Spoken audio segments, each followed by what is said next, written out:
Hello students, आज जो हम पढ़ेंगे वो है चैप्टर नंबर 2 का टॉपिक क्लासिफिकेशन ऑफ मैटर। यानी मैटर को हम कैसे क्लासिफाइड करते हैं। ठीक है भाई। तो बेटा मैटर को हम दो तरीके से क्लासिफाइड करते हैं। One is physical classification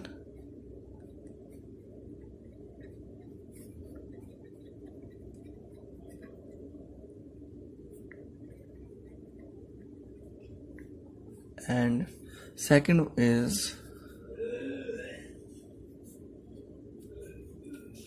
chemical classification.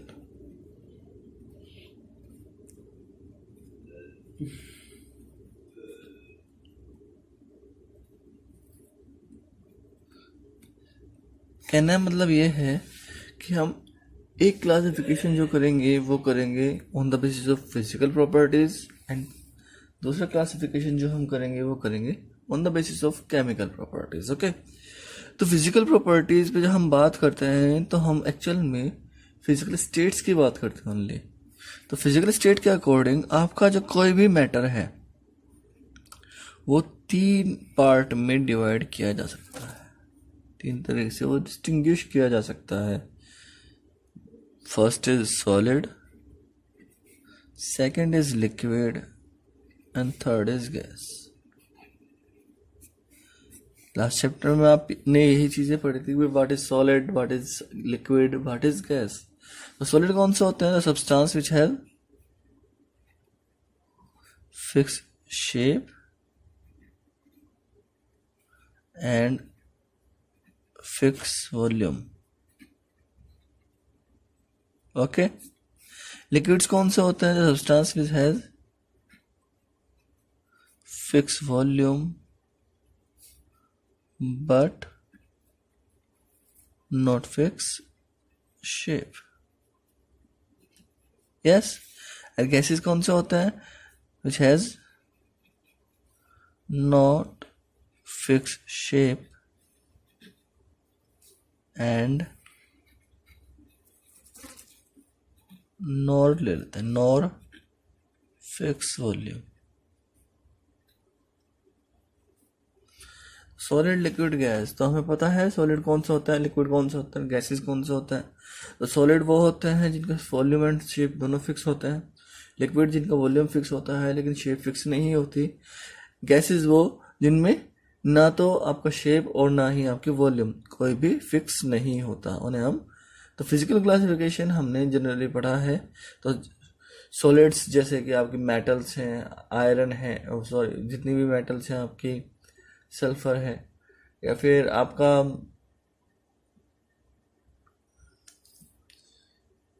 कोई भी सॉलिड सब्सटेंस ले लीजिए आपका, जैसे कि आपका आपके अपने चारों तरफ ले लीजिए, कोई भी ब्रिक्स ले लीजिए। लिक्विड आपका वाटर हो गया, ऑयल हो गया, मिल्क हो गया, या कोई भी एक्वस सॉल्यूशन। गैसेस बहुत सारी एटमॉस्फेयर में हमारी, जैसे कि आपका एयर हो गई। तो एग्जाम्पल लिख लेते हैं, चलिए एग्जाम्पल जैसे कि आपकी मेटल्स। फर्स्ट थिंग आपकी मेटल्स, ओके ना। और इसमें ले लीजिए लिक्विड्स में एग्जाम्पल वाटर, मिल्क ले लीजिए, मिल्क भी लिक्विड में आएगा। गैसेस में ले लीजिए आपकी air. Yes, so these are the substances which are classified according to physical state, their physical state. अब बात करते हैं हम केमिकल। तो बेटा जब केमिकल की बात करते हैं, केमिकल प्रॉपर्टीज की बात करते हैं, तो हम बात करते हैं कंपोजिशन की, कि वो किस तरह के पार्टिकल से मिलकर बना है, किस तरह के और कितने पार्टिकल से मिलकर बना है, इसके बारे में बात करते हैं। फिजिकल स्टेट में हम फिजिकल क्लासिफिकेशन हो गया, वो पार्टिकल्स कैसे अरेंज हुए हैं, उनमें अट्रैक्शन फोर्स है कि नहीं है, मोशन है कि नहीं है। लेकिन पार्टिकल्स कितने टाइप से, सब्सटेंस कितने तरह के पार्टिकल से मिलकर बना है, इसके अकॉर्डिंग हम बात करते हैं केमिकल। यानी केमिकल क्लासिफिकेशन की जब हम बात करेंगे तो याद रखिएगा हम बात करेंगे कंपोजिशन की। किसकी बात करेंगे हम? कंपोजिशन की। ओके, तो केमिकल क्लासिफिकेशन में आपके जो दो पार्टिकल होते हैं वो दो तरह के होते हैं, सॉरी दो सब्सटेंस जो होते हैं दो तरह के होते हैं। एक तो प्योर सब्सटेंसेस और दूसरे impure substances. Pure and impure. Pure substances and impure substances के बारे में अभी हमने थोड़ी देर पहले पिछली क्लास में पढ़ा था, या फिर आप इन्हें मिक्सचर कह लीजिए। क्या कह लीजिए? मिक्सचर। चलिए भाई, pure substances which are made by only one kind of particle, yes. और impure substances which made by, कह लीजिए, consist more than one kind of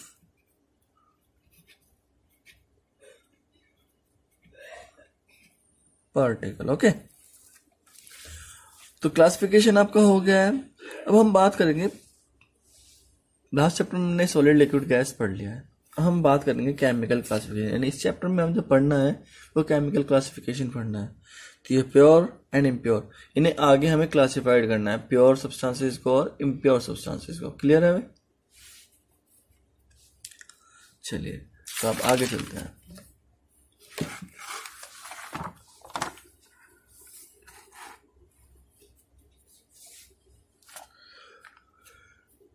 ठीक है बच्चों, तो प्योर सब्सटेंसेस आपके, पहले हम बात करेंगे प्योर सब्सटेंसेस की। ओके, तो प्योर सब्सटेंसेस आपके दो तरह के होंगे बेटा।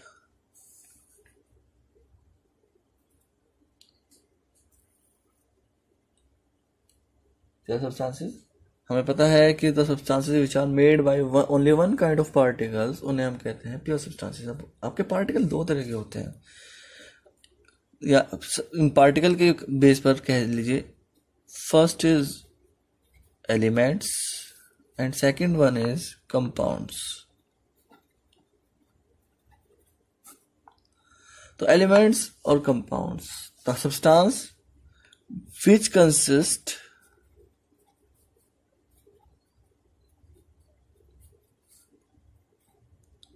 only one kind of atoms, उन्हें हम कहते हैं एलिमेंट्स। क्या कहते हैं? एलिमेंट। तो एलिमेंट को डिफाइन कैसे करोगे? The substance which consist only one kind of atoms are known as elements. चलो मैं पूरी डेफिनेशन लिख देता हूं। The substance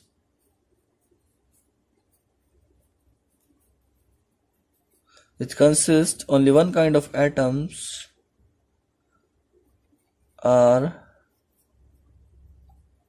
known as elements। Okay, उन्हें हम एलिमेंट्स कहते हैं। फॉर एग्जाम्पल, जितने भी आपकी मेटल्स हैं वो एलिमेंट्स ही है, चाहे वो आयरन हो, चाहे वो सोडियम हो, चाहे वो पोटेशियम हो, कोबाल्ट हो, है ना, या फिर आपके जो नॉन मेटल्स हैं वो भी आपकी क्या होती हैं, चाहे वो कार्बन हो, चाहे वो आपका ऑक्सीजन हो, चाहे वो सिलिकॉन हो, फास्फोरस हो। तो इनमें एक ही टाइप के एटम्स होते हैं, तो वो भी, तो आप देख रहे हो एलिमेंट्स को हम फर्दर मेटल, नॉन मेटल में भी क्लासिफाइड कर सकते हैं। समझ रही बात? कंपाउंड्स, कंपाउंड्स ऐसे होते हैं द सब्सटेंस, लिख देते हैं the substance which consist only one kind of molecules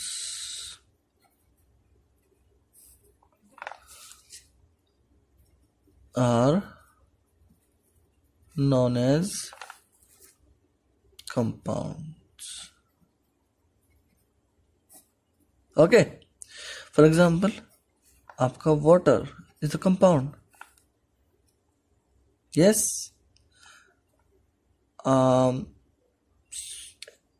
sodium chloride, simple compound salt जो होता है हमारा, वो भी आपका कंपाउंड है. यस. उससे अलग आप लो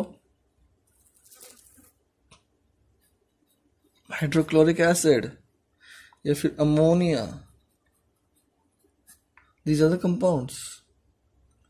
तो एलिमेंट्स एंड कंपाउंड्स में, तो इनमें की टर्म क्या है, इन दोनों में एटम्स एंड मॉलिक्यूल्स है. तो एटम एंड मॉलिक्यूल क्या होता है, एटम एंड मॉलिक्यूल हमने पढ़ा हुआ है. तो एटम क्या होता है, अगर मैं एटम की बात करता हूं, what is atom? Atom the smallest particle,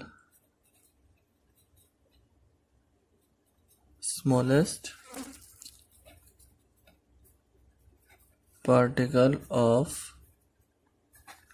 any substance which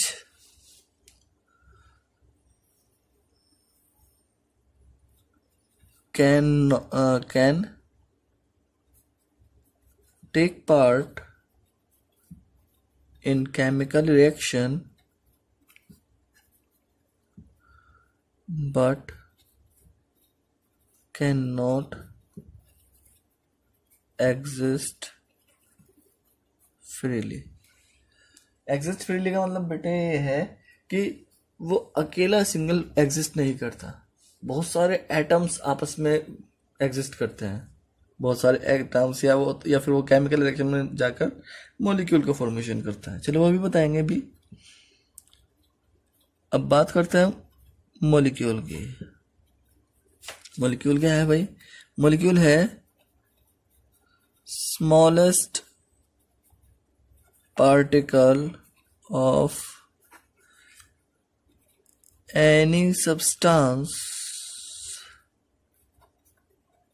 which can exist freely but cannot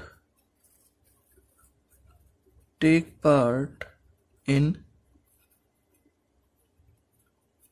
chemical reaction. समझ में आई बात? तो मॉलिक्यूल वो होते हैं और आपका एटम्स वो होते हैं. ठीक है भाई, तो ये चीज आपको समझ में आनी चाहिए. अच्छा, यहां पर एक चीज है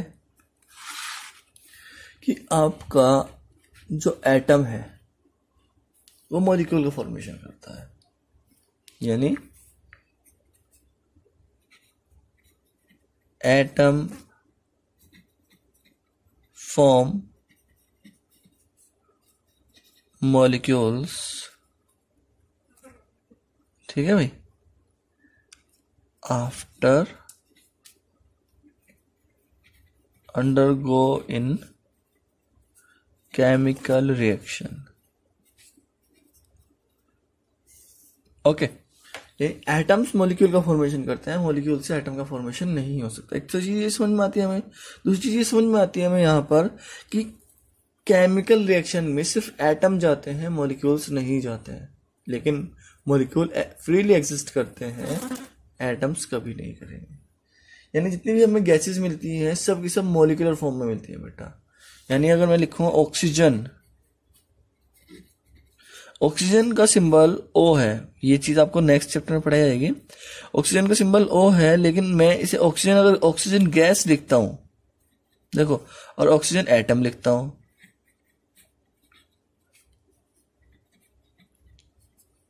तो एटम O होता है, ऑक्सीजन गैस को मैं ऑक्सीजन O2 की फॉर्म में लिखूंगा। इस फॉर्म में मैं कभी नहीं लिख सकता क्योंकि एटमिक फॉर्म में ये एग्जिस्ट करता ही नहीं। तो जिस फॉर्म में कोई भी सब्सटेंस एग्जिस्ट करता है उसी फॉर्म में उसे लिखा भी जाता है। ये चीज याद रहेगी। कोई भी मैटर, कोई भी एटम या कोई भी मॉलिक्यूल जिस फॉर्म में एग्जिस्ट करेगा उसी फॉर्म में वो लिखा भी जाता है। चलिए, तो ये तो सब एटम हमारा आपका प्योर सब्सटेंस कि भाई वो एटम और मॉलिक्यूल से बना होता है, इसमें केवल वन काइंड ऑफ पार्टिकल्स होते हैं। लेकिन हम कैसे रिकॉग्नाइज करेंगे कि ये एटम प्योर है, ये सब्सटेंस प्योर है कि इम्प्योर है? ठीक है ना। तो हम क्या बात करेंगे, some characteristics of pure substances. Some characteristics of pure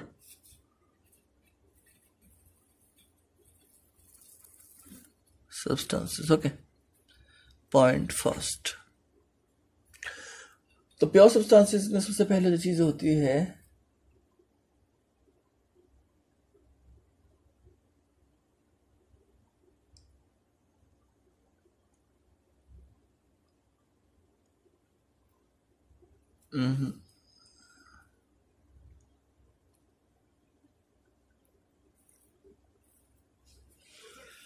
characteristics pure substance के, सबसे पहली कैरेक्टरिस्टिक्स होगी उनकी फिजिकल स्टेट। या कह लीजिए फिजिकल स्टेट तो होगी, लेकिन हम बात करेंगे उनके एटम्स की, उनके कंस्टिट्यूएंट पार्टिकल्स की। तो हम बात करते हैं सबसे पहले कि भाई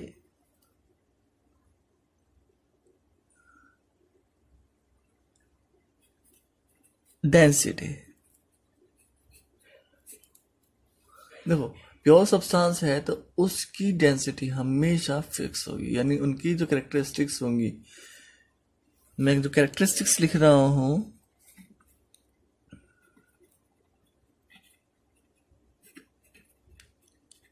वो हमेशा फिक्स होंगी। डेंसिटी हो गया, बॉइलिंग पॉइंट हो गया, मेल्टिंग पॉइंट हो गया,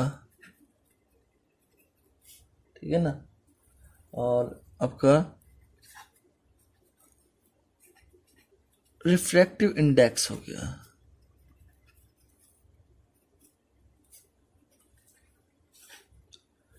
इलेक्ट्रिकल कंडक्टिविटी हो गया।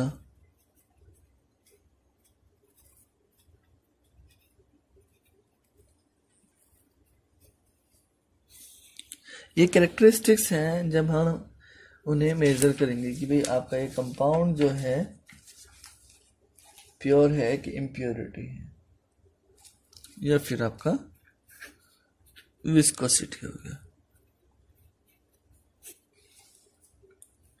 ठीक है भाई। तो सबसे पहली बात आती है डेंसिटी की।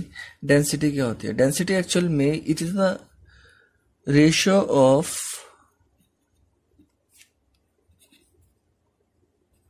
मास पर वॉल्यूम।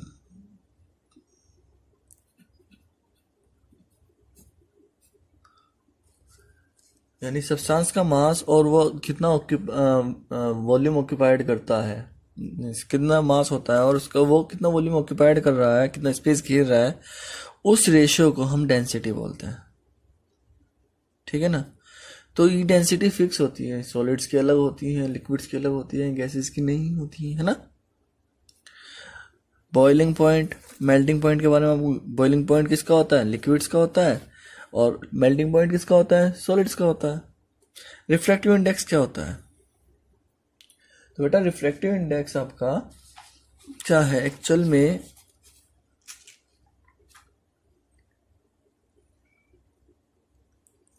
जो आपका गिवन सैंपल होता है सब्सटेंस का, उसमें लाइट की इंटेंसिटी, लाइट कितनी इंटेंसिटी से ट्रेवल कर रही है। मैं लिख देता हूं इसको, refractive index it is the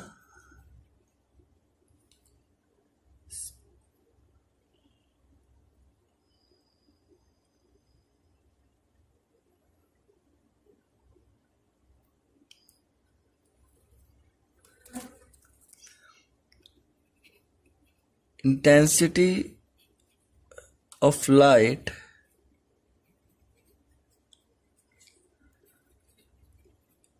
traveled in a given sample of light.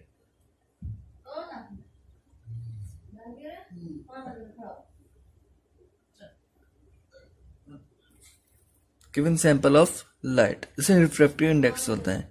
Electrical conductivity क्या होता है? इलेक्ट्रिकल कंडक्टिविटी होती है बेटा कि किसी भी सब्सटेंस में जो इलेक्ट्रिकल करंट होता है कितनी इजीली पास कर रहा है। देखते हैं क्या होता है। It is the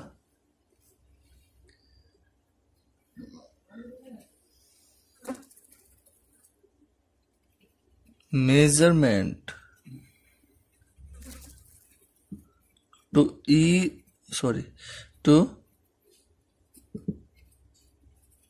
ease the current to pass through a substance. It is the measurement to ease the current to pass through a substance. ये आपका इलेक्ट्रिकल कंडक्टिविटी होती है। विस्कोसिटी के बारे में आपको पिछली क्लास में पढ़ाया था। It is the resistance to flow, resistance of flow. तो ये कैरेक्टरिस्टिक्स हैं कि प्योर सब्सटेंस की जिसमें हम मेजर करते हैं। डेंसिटी फिक्स होती है, बॉइलिंग मैग्नेटिक मोमेंट फिक्स होते हैं, उनका रिफ्रैक्टिव अपना खुद का रिफ्रैक्टिव इंडेक्स होता है, वो इलेक्ट्रिकल कंडक्टिविटी शो करते हैं, कंडक्टेंस होता है, कंडक्टर होता है कि नॉन कंडक्टर होता है, एंड देयर विस्कोसिटी, वो अगर वो लिक्विड है तो फ्लो कर रहे हैं कि नहीं कर रहे हैं, ये चीज हम पढ़ते हैं। ओके, चलिए भाई अब आगे चलते हैं। प्योर सब्सटेंस को हम फर्दर क्लासिफाइड करते हैं। प्योर सब्सटेंसेस को हम उसके बाद क्लासिफाइड करते हैं कि वो क्या है। तो ये तो आपका, अब हम उन्हें क्लासिफाइड करेंगे types of pure substances. Okay,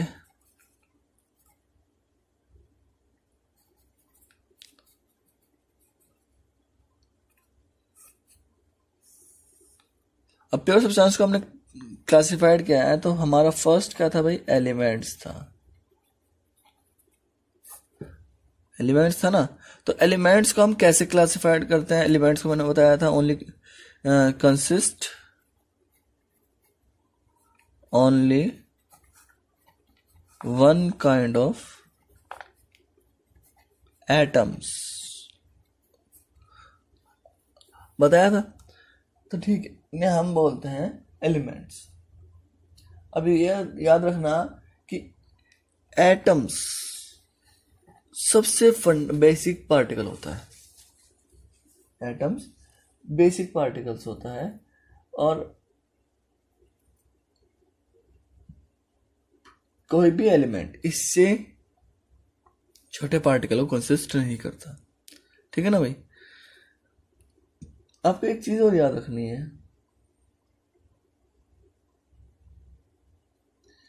कि भाई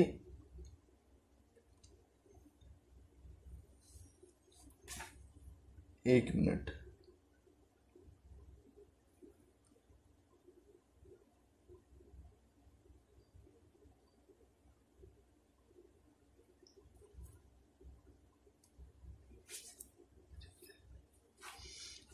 sorry, consist of only one kind of atoms. Elements के बारे में बात कर रहे थे।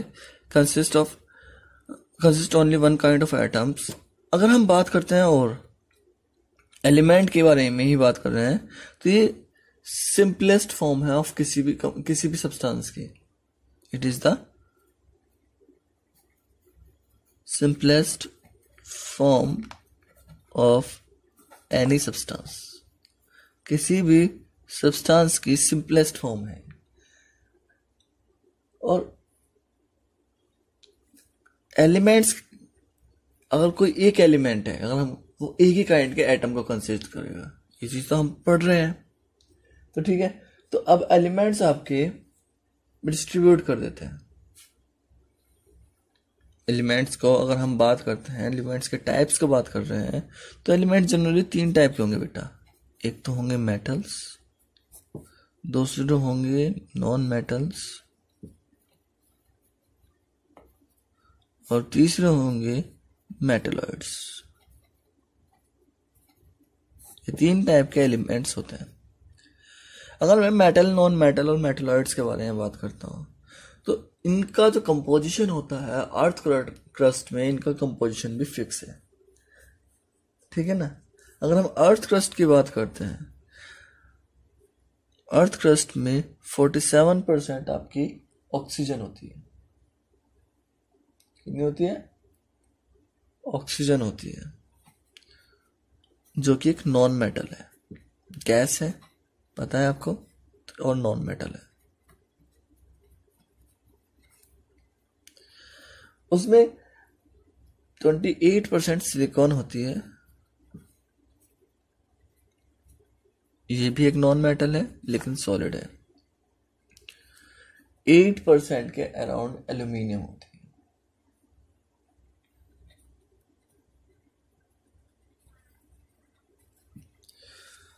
तो बेटा आप देख रहे हो कि most abundant non metal in earth crust is oxygen and which is gas,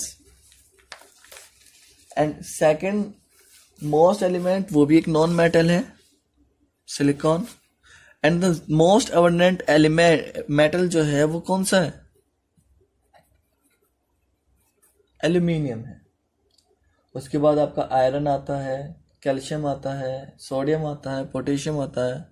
iron, calcium, sodium, and potassium,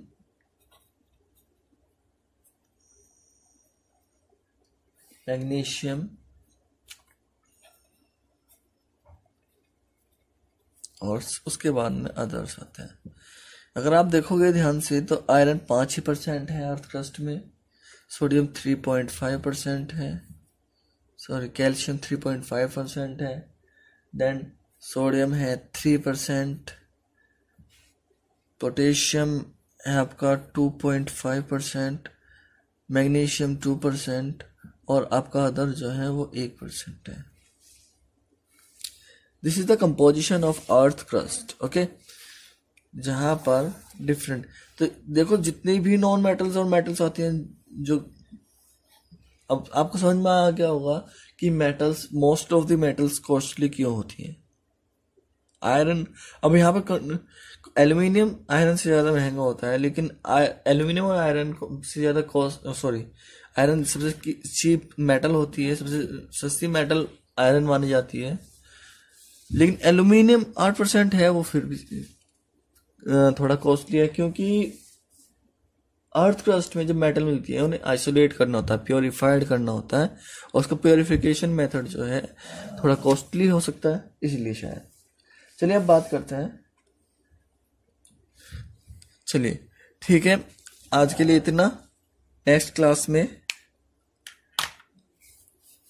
हम आगे बढ़ेंगे। Thank you.